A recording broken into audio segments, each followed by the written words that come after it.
सात्विक अभिमान का धनुष बनाइए और साधन का बाण साधन करते हुए जो दिव्य बाण है, किसका अभिप्राय है मन को जीतने के लिए ऐसा दिव्य, चाहे आप योगी हैं तो योग के माध्यम से, भक्त हैं तो भक्ति के माध्यम से, ज्ञानी हैं तो विचार के माध्यम से मन की सत्ता को जीतने और मिटाने की चेष्टा कीजिए।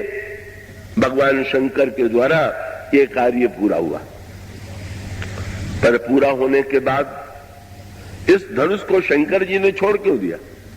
किसी ने तुलसीदास जी से पूछ दिया कि धनुष तो इतनी सरलता से, या तो लगता था कि टूटना ही नहीं जानता, और श्री राम के हाथों में पहुंचा तो ऐसे टूट गया कि लगता है कि जैसे रंच मात्र इसको तोड़ने में कोई परिश्रम पड़ा ही नहीं। उसका उत्तर तुलसीदास जी ने दिया कि भाई ये तो धनुष जो था वो शंकर जी का चेला था, और जैसे गुरु शिष्य को जो पाठ पढ़ाता है, शिष्य उस पाठ को दोहरा दे तो गुरु को बड़ी प्रसन्नता होती। तो इस चेले को शंकर जी ने एक पाठ दिया। पाठ दिया क्यों? जब धनुष से त्रिपुरासुर को भगवान शंकर ने मार दिया तो चारों ओर शंकर जी की जय होने लगी, पर धनुष ने शंकर जी को थोड़ा सा प्रेम भरा उलाहना दिया।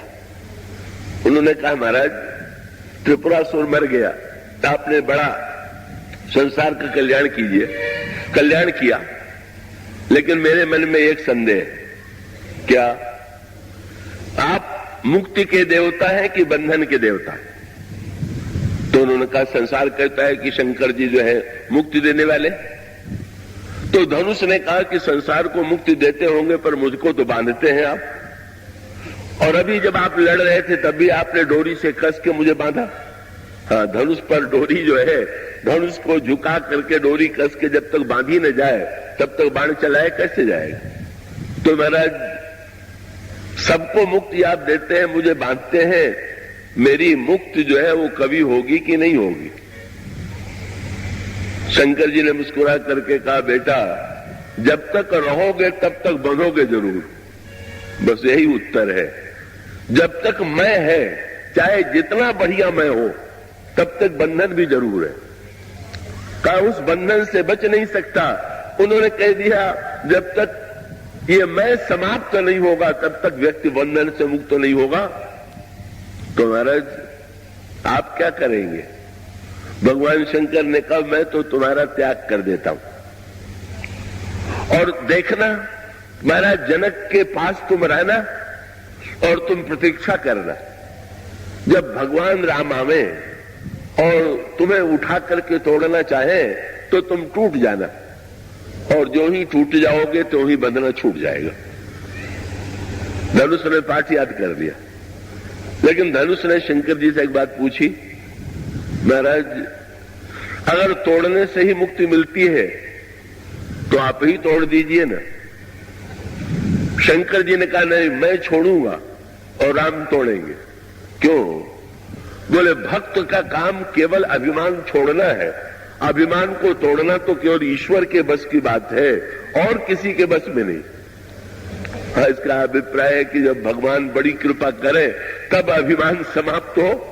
सब कुछ आप समाप्त कर लीजिए, अभिमान आप छोड़ने की चेष्टा तो कर सकते हैं कि आप अधिक से अधिक नम्रता का व्यवहार करें, अभिमान की भाषा न बोलें, अभिमान का व्यवहार न करें, पर यह अभिमान तो ऐसा चक्कर काटने वाला है, ऐसे नए नए रूप बना करके आता है कि ये तो घूम फिर करके जब देखिए तो ये अपने रूप को वर्णन कर देता है। वो आपने लघु गाथा सुनी होगी। दो मित्र थे, एक मित्र से मिलने के लिए नगर में गया। जिस समय पहुंचा उस समय वो मित्र किसी तीसरे मित्र के पास मिलने के लिए जा रहे थे, और जो मित्र आया था उसके कपड़े मैले हो गए थे।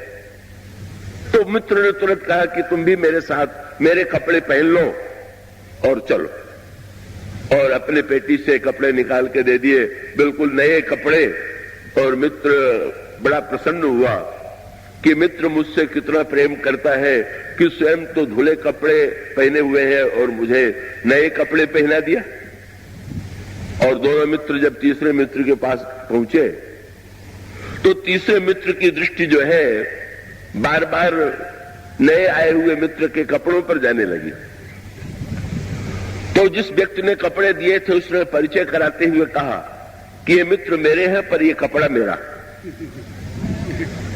बड़ा उस व्यक्ति को क्षोभ हुआ कि उदारता तो इतनी दिखाई कि कपड़ा दे दिया, लेकिन ये कहे बिना नहीं रहे कि ये कपड़ा मेरा है।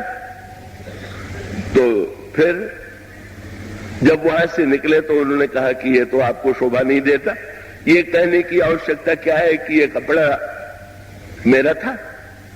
उसने कहा मुझसे भूल हो गई, अब मैं ऐसी भूल नहीं करूंगा। चौथे मित्र के पास पहुंचे, उसका भी ध्यान कपड़े की ओर जाने लगा, तो कह दिया है कि ये मेरे मित्र है पर ये कपड़ा मेरा नहीं। तो भी वही अर्थ हुआ, ये कपड़ा बीच में ला देने की बात क्या है, कपड़ा मेरा नहीं है। फिर वही कपड़े की ओर ध्यान केंद्रित कर दिया। फिर याद दिलाया कि इस तरह से भी तो घूम फिर करके कपड़े के बारे में ये कहना कि मेरा नहीं है, जो कोई पहने हुए है वो पहने हुए है, ये कह करके ही संदेह पैदा होता है कि नहीं कपड़ा तो इन्हीं का है, पर ये संकोच बस अपना नहीं कह रहे। और तब उसने निर्णय किया कि नहीं अब ऐसी भूल नहीं करेंगे। और जब पांचवें मित्र के यहां गया तो परिचय देते हुए कहा कि ये मेरे मित्र हैं पर कपड़े के विषय में मैं कुछ नहीं कहूंगा। और उसका अर्थ क्या हुआ, मैं इतना चतुर है कि वो हाँ में भी है, नहीं में भी है, कुछ न बोलने में भी है। मैं के रूप तो इतने विचित्र हैं, कभी भी व्यक्ति इस मैं से अपनी क्षमता से बच सकते ही नहीं, क्योंकि कुछ न कुछ शब्द तो बोलेगा और जो बोलेगा उस बोलने में का वो अभिमान तो आ ही जाता है। अभिमान आने के लिए कहां नहीं आ सकता। हम ऊंचे आसन पर बैठे हुए हैं, हमें अभिमान हो सकता है कि मैं सबसे ऊपर हूं, श्रेष्ठ हूं, इसलिए ऊपर बैठा हुआ। और एक व्यक्ति जूते में बैठ करके भी अभिमान पाल सकता है क्या?